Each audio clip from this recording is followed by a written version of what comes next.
On March the 6th, 1981, a mother walked into a courtroom with a pistol hidden in her bag. Moments later, she did the unthinkable. She shot and killed the man who had murdered her daughter. The world was shocked, and Germany was divided, questioning whether she was a criminal or simply a grieving mother seeking justice.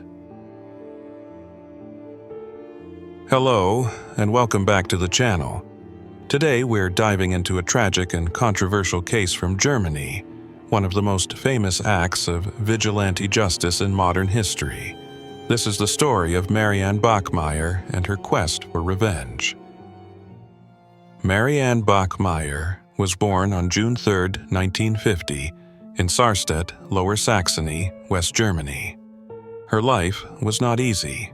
Marianne's childhood was marked by instability, as her parents divorced when she was a teenager and her mother remarried soon after. At the age of 16, Marianne became a mother for the first time.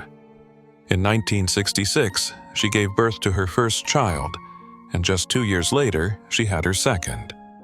Unfortunately, Marianne was unable to care for the two children, and both were put up for adoption. In 1973, Marianne gave birth to her third child, a daughter she named Anna. This time, she was determined to raise Anna on her own, despite the hardships that came with being a single mother.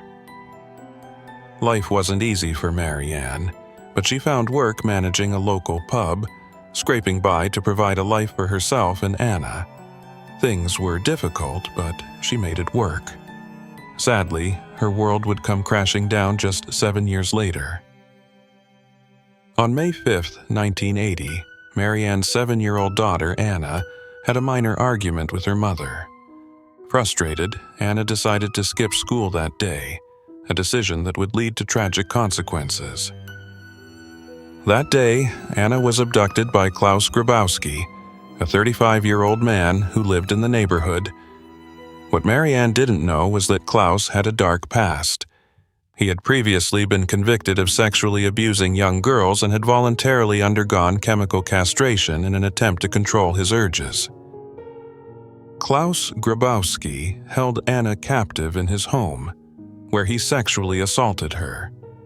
Then, in an act of cold-blooded cruelty, he strangled the young girl to death with his fiancée's pantyhose. He then stuffed Anna's lifeless body into a cardboard box and dumped it by a canal.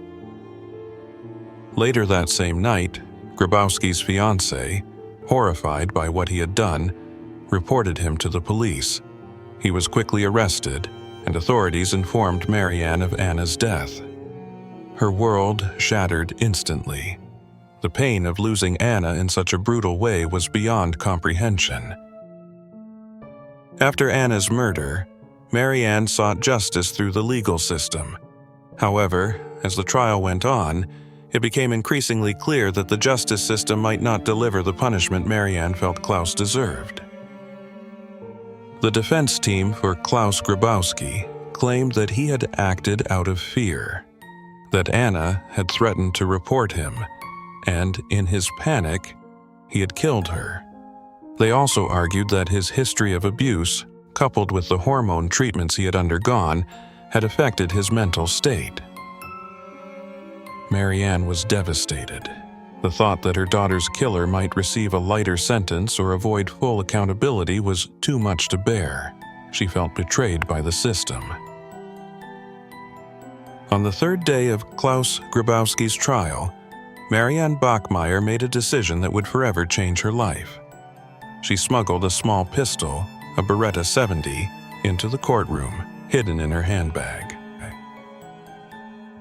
As the trial continued, Marianne stood up, pulled out the pistol, and fired it at Klaus. 8 shots echoed through the courtroom. 6 of them struck him in the back, killing him instantly. The courtroom erupted into chaos. Marianne was immediately arrested, but she remained calm. She later explained that she had done it to avenge her daughter's death. The shooting quickly made headlines across the world. Many people sympathized with Marianne, seeing her as a grieving mother who had been pushed to the brink by a flawed justice system. Others, however, condemned her actions as vigilante justice that could not be justified. Marianne was put on trial for the murder of Klaus Grabowski. In court, she claimed that she had dreamt of her daughter, Anna, and felt that Anna was asking her to take revenge. Marianne even wrote a note in court saying, "I did it for you, Anna," which she decorated with small hearts. In 1983, Marianne Bachmeier was sentenced to 6 years in prison for manslaughter and the illegal possession of a firearm. However, she was released after serving just 3 years. After her release from prison, Marianne attempted to rebuild her life. In 1988, she moved to Nigeria, where she married a schoolteacher and lived in a German camp. But the marriage did not last, and by 1990, she returned to Germany. In 1996, at the age of 46, Marianne Bachmeier passed away from pancreatic cancer. She was buried in Lübeck, Germany, in the same grave as her daughter, Anna. The case of Marianne Bachmeier is one of tragedy and heartbreak. It forces us to confront difficult questions about justice, grief, and the lengths a parent might go to for their child. While her actions divided public opinion, Marianne's story remains a powerful reminder of the deep, unbreakable bond between a mother and her child. Thank you for watching. If you found this video thought-provoking, please like and subscribe for more true crime stories and cases that challenge our sense of justice. See you in the next video.